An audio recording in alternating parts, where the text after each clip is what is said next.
बिचमा डाक्टर भोला रिजाल हुनुहुन्छ। डाक्टर साहब, तपाईँलाई म जनता जान्न चाहन्छु कार्यक्रममा स्वागत गर्न चाहन्छु। धन्यवाद ऋषिजी।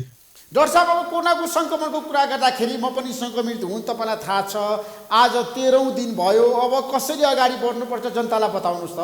तपाईँ पनि सङ्क्रमित भएर निको भएर घरमा काम गरिरहनु भएको छ अहिले। हजुर, घरमा पनि बाहिर पनि हामीहरू काम गर्दैछौँ। सबभन्दा पहिले त म तपाईँ स्वस्थ हुनुहोस्। तपाईँको अब तपाईँ अस्पताल गएर पनि बिरामीहरू जाँच थालिसक्नुभयो। हामीहरू त झन्डै 22 दिनसम्म अस्पताल बस्यौँ। श्रीमान श्रीमती दुवैजना थियौँ। अनि अब जति पनि अहिले भनौँ विभिन्न क्षेत्रका धेरै साथीहरू, धेरै भाइहरू सङ्क्रमित हुनुहुन्छ। अब तपाईँको पनि 1-2 दिनमा रिजल्ट नेगेटिभ आउला। म त्यही सबैलाई म एकदम शुभेच्छा गर्न चाहन्छु। मेरा धेरै साथीहरू अझै पनि छटपटाइरहेका छन् र भर्खरै बित्नुभएका 2 जना साथीहरूलाई म संवेदना प्रकट गर्न चाहन्छु। उहाँहरूको परिवारलाई। डाक्टर सुनिल झा, उहाँ कार्डियोलोजिस्ट हुनुहुन्थ्यो, र डाक्टर नारायण बहादुर थापा, उहाँ सिनियर पेडियाट्रिक सर्जन हुनुहुन्थ्यो। 2 जना हाम्रा अति माननीय डाक्टर साहबहरू भर्खरै कोरोनाबाट बित्नुभयो।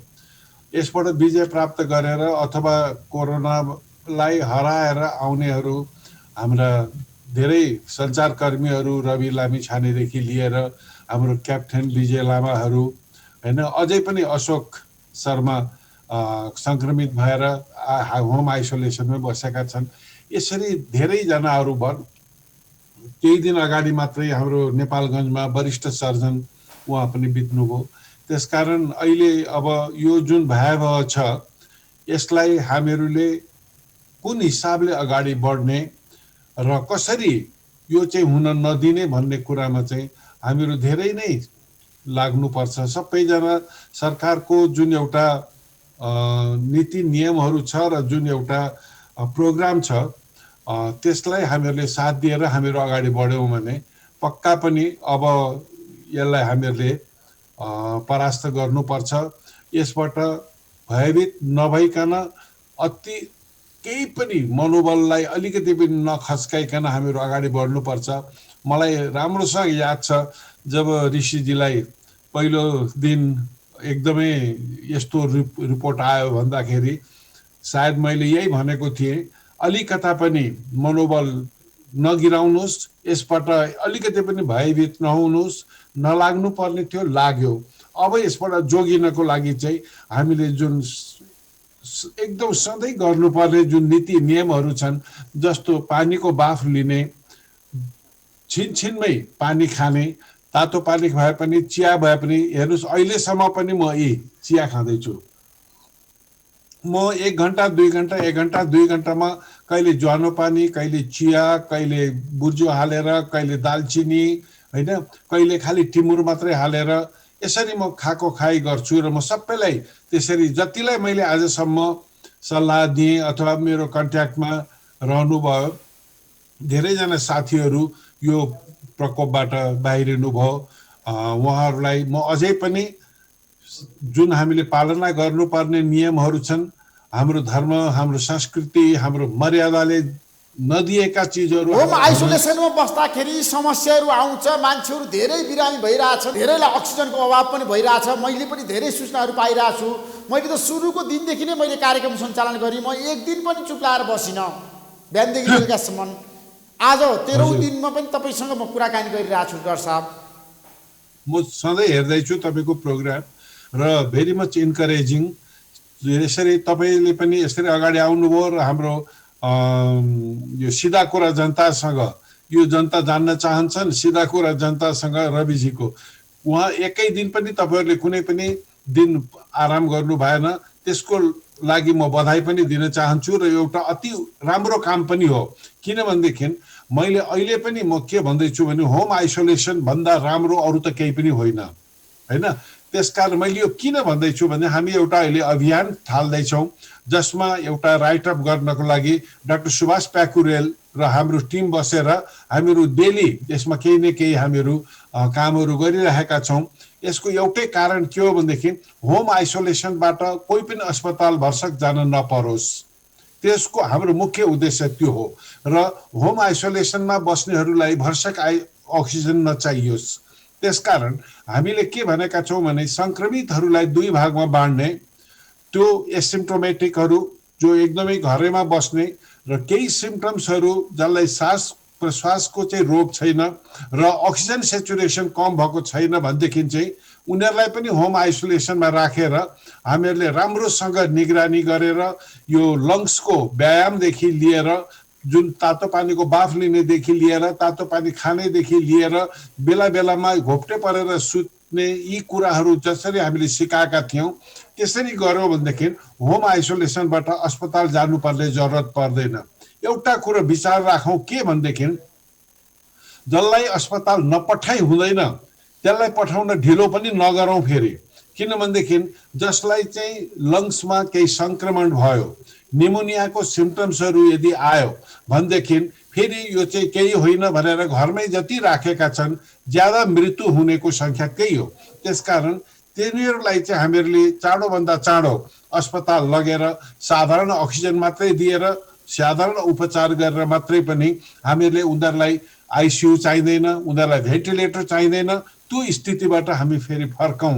त्यसकारण म त दुई हात जोडेर सबैलाई बिन्ती के गर्छु भनेदेखि यो भयभीत हुने कुनै पनि कारण छैन, तर यो केही पनि होइन भनेर कसैले पनि केही भन्छ भनेदेखि चाहिँ त्यसलाई हामीहरूले नपत्याउँ।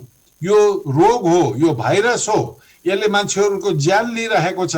आज मात्रै पनि हाम्रो 17 जना नेपाली दाजुभाइ दिदीबहिनीहरू मृत्युवरण गर्नुभयो र एभ्री डे भनौँ न 6 देखि 30 जनाको सङ्ख्यामा मृत्युवरण गर्दै हुनुहुन्छ र कस्तो भयानक कस्तो दर्दनाक मृत्यु हुन्छ हेर्नुहोस्। आफ्नो परिवारसँग भेट्न पनि पाउँदैन, परिवारलाई देख्न पनि पाउँदैन, परिवारले दाह संस्कारसम्म गर्न पाउँदैन। त्यसकारण कोही पनि नमर्नु परोस्, मेरो त त्यही हो मेरो सबभन्दा ठुलो। त्यसकारण एउटा भेन्टिलेटर किन्ने पैसा अथवा एउटा भेन्टिलेटरले त्यसलाई सेवा गर्ने अथवा थोरै मात्रै भएका आइसियुहरूले चाहिँ बिरामीलाई बचाउन सक्ने खालका बिरामीहरू त्यहाँ जाउन्, भरसक कोही नजाउन्, अस्पतालकै सेवामा पनि धेरै कमी आओस्।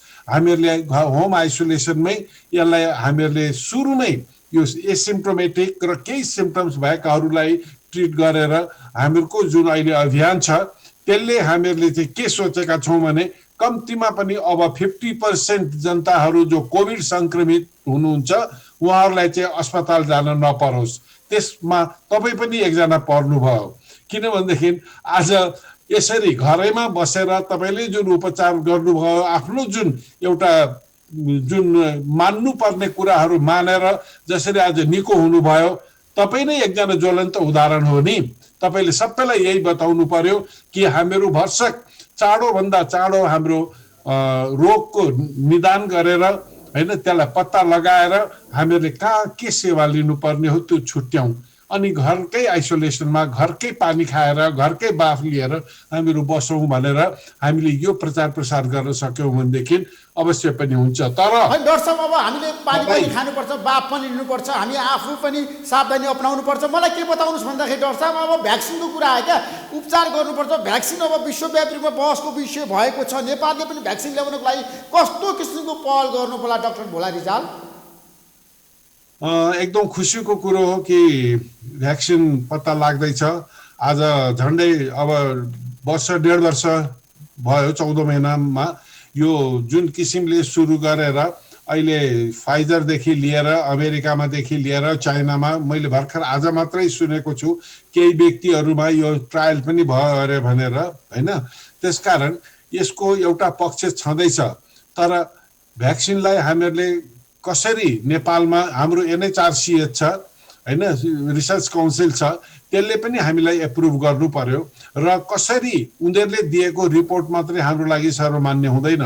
WHO ले पनि र FDA ले पनि र हाम्रो NHRCH ले पनि संयुक्त रूपमा जब यो चाहिँ प्रयोग गर्ने लायक छ भन्छ हामीले प्रयोग गर्नुपर्छ।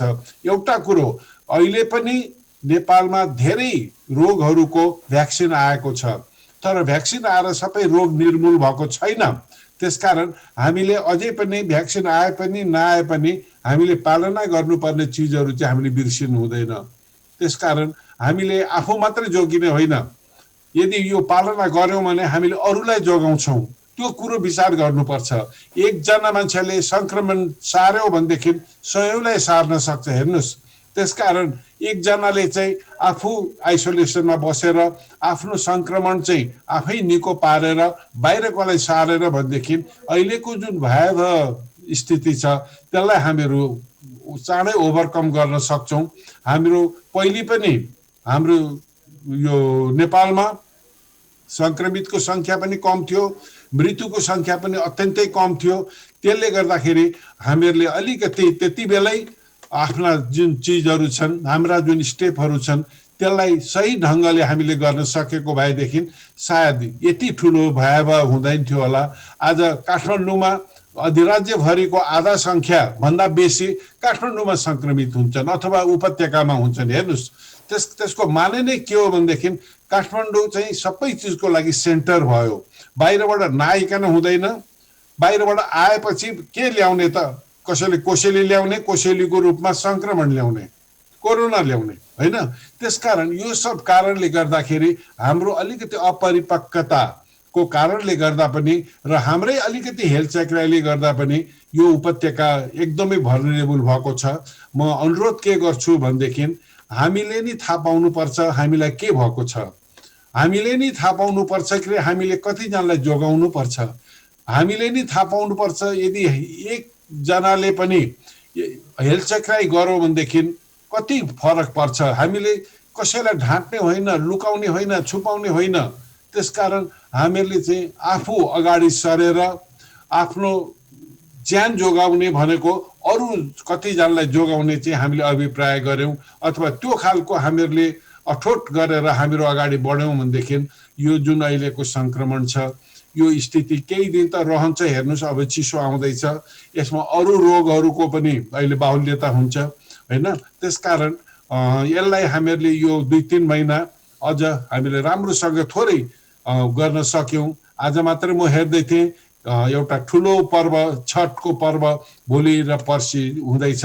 त्यसमा पनि हामीहरूले सबैलाई अनुरोध गरेर नदी किनारहरूमा भरसक धेरै उ नगरेर भिड नगरेर केही तलाउ उसमा हामीले कन्फाइन गरेर गऱ्यौँ भनेदेखि हो यो धर्म, यो संस्कृति, यो मर्यादा, जति पनि संस्कारहरू पालना गर्नुपर्ने चिजहरू हो, यसमा कसैलाई पनि चित्त त बुझ्दैन।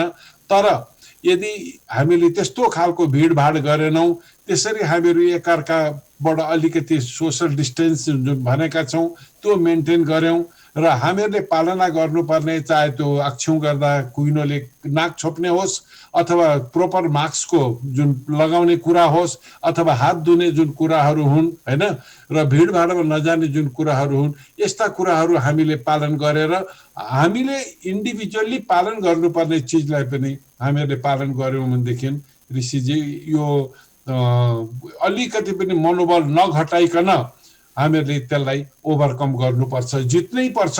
नेपालमा अहिले यति नराम्रो आर्थिक सङ्कट परेको छ, हामीले सोचेर सोचेको छैन। जित्नै पर्छ, कोरोनाबाट हामीहरू सुरक्षित पनि रहनुपर्छ। अब जाँदै मलाई के बताउनुहोस् भन्दाखेरि सङ्क्रमणको सङ्ख्या बढिरहेछ, आज बढ्यो, पिसिआर टेस्ट एकदम कम भइरहेछ, निजी अस्पतालले पनि पैसा लिइरहेछ भन्ने आरोप चौतर्फी तपाईँहरूले खेपिरहनु भएको छ। जनताहरू समस्यामा छ, सरकारले एउटा निर्णय गरेको छ निःशुल्क गर, तर किन निःशुल्क भइरहेको छैन मलाई बताउनुहोस् न डाक्टर साहब। म सरी, एउटा मलाई भन्न बडा दुःख लागिरहेछ कि सरकारले केही दिन अगाडि मात्र अत्यन्तै अदूरदर्शी निर्णय गर्यो, अमानवीय निर्णय गर्यो कि कसैलाई पनि निःशुल्क नगर्ने, जस्तो परे पनि पैसा तिर्नुपर्ने भनेर जुन गर्यो, अदालतले गरेको निर्णयलाई पनि नमानेर जुन गरेको थियो, आज आएर यो निर्णय सच्याएकोमा म एकदम धन्यवाद दिन चाहन्छु, बधाई दिन चाहन्छु कि नगर्नुपर्ने निर्णय गरेर केही समयपछि फेरि यसलाई सच्याएको छ। त्यसकारण यस्ता खालका जुन अलिकति अदूरदर्शी निर्णयहरू बेला बेलामा हुन्छन्, त्यसले गर्दाखेरि सबैलाई भ्रमको सृजना भएको हो। त्यसै कारण मैले सुरुको दिनमा भनिरहेको थिएँ, तपाईँकै यो प्रोग्राममा के भनिरहेको थिएँ भनेदेखि हामीले दक्षिणतिरबाट आउने जति पनि हाम्रा दाजुभाइ दिदीबहिनीहरू छन् उनीहरूलाई प्रपर रुटबाट आउन दिउँ, भागेर नलीबाट त्यो ड्रमहरूबाट छिरेर पानीमा पौडिएर आउन नपरोस्। त्यसरी आयो भनेदेखि उनीहरू आइसोलेसनमा बस्दैनन्, क्वारेन्टाइनमा बस्दैनन् भनेर त्यसरी आएको हुनाले यसरी 81 यो फैलिएर गयो। त्यसका अहिले पनि जब हामीहरूले यो बाहिरबाट आउने ट्रान्सपोर्टेसनहरू र भित्री जुन ट्रान्सपोर्टेसनहरू छ यसको खोल्न त खोल्यौँ, तर यसको जुन किसिमले क्राइटेरिया पालन गर्नु पर्थ्यो त्यो पालन नभएको हुनाले आज हामीहरूले यो दुःख पाइरहेका छौँ। त्यसकारण मेरो भनाइ के हो भनेदेखि यो सरकारको जुन निर्णयहरू छ त्यसमा हाम्रो सबैको एक मतले हातेमालो हुनुपर्छ। सबैजना लाग्यौँ भने मात्रै यो एउटा सफल अभियान सार्थक हुन्छ। होइन भनेदेखि त एउटाले गर्ने, एउटाले काट्ने, एउटाले ढाँट्ने। अब यस्तो अवस्थामा पनि आएर हामीलाई त दुःख लाग्छ कि सरकारको ध्यान राजनीतिक खिचातानीतिर गएको हो कि कोरोनाको निर्मूल गर्नेतिर गएको हो कि निमुखाहरूलाई खाना खुवाउनेतिर गएको हो कि आर्थिक सङ्कटको समाधान गर्नेतिर गएको हो कि यस्तो मिक्सअप यस्तो दुःखको बेलामा पनि त्यस्ता खालका कुराहरू आएर कतै ध्यान कम भएको हो कि भन्ने दुःख पनि लाग्छ। त्यसकारण मेरो चाहिँ अनुरोध के हो भनेदेखि यति बेला सबै आफ्ना जति पनि बाधा विरोधका कार्यक्रमहरू छन्, जति पनि एक आपसी किचोलाका कुराहरू छन् त्यसलाई थन्क्याएर त्यसलाई एकतिर पाखा लगाएर हामीले एकजुट भएर यो कोरोनाको जुन अहिले भयावह छ हेर्नुस् कस्तो दुःखको कुरो होइन त भन्नुस् त। हाम्रो संस्कृतिमा हामीले एउटा लासलाई सद्गति गर्ने पनि अधिकार अहिले पाउँदैनौँ। सबैलाई एक नाससँग त्यो सेतो कागजमा सेतो र्यापरमा बेरेर त्यसरी लगिएको हुन्छ होइन। त्यसकारण यो एउटा हामीले कति दिनसम्म यस्तो चिज खप्ने हो। त्यसकारण यो चिज नहोस् भन्नको लागि चाहिँ सरकारको जुन एउटा अभिप्राय छ, सरकारको जुन अहिले जुन एउटा प्रयास छ त्यसलाई हामीहरू चाहिँ चाहे निजी होस् चाहे सरकारी होस् चाहे गैर सरकारी जोसुकै भए पनि हामीले साथ दिनुपर्छ। र जति पनि स्वास्थ्य कर्मीहरू, सञ्चारकर्मीहरू, स्वास्थ्य सुरक्षा कर्मीहरू यसबाट मरिरहेका छन् हेर्नुहोस् त्यो हामीले रोक्न सकेनौँ भनेदेखि भोलि गएर हामीहरूलाई अत्यन्तै अप्ठ्यारो सिचुएसन आउँछ। त्यो आउन नदिनको लागि हामी सबैको प्रयास चाहिँ एक हुनुपर्छ। मेरो त सबैसँग अनुरोध त्यही हो। Thank you so much doctor Bhulari Rijal. समय दिनुभयो जनता जान्न चाहन्छन् कार्यक्रमलाई, तपाईँलाई म धेरै धेरै धन्यवाद दिन चाहन्छु। यसरी आज आफू पनि निको भएर हामीलाई पनि केही बोल्ने जुन मौका दिनुभयो ऋषिबाबु त्यसको लागि म धेरै धेरै धन्यवाद दिन चाहन्छु र सबैलाई चाँडोभन्दा चाँडो निको हुनुहोस् भन्ने शुभेच्छा पनि प्रकट गर्न चाहन्छु। धन्यवाद। आजको कार्यक्रमबाट म ऋषि धवला पनि बिदा हुन चाहन्छु। हस्त नमस्कार।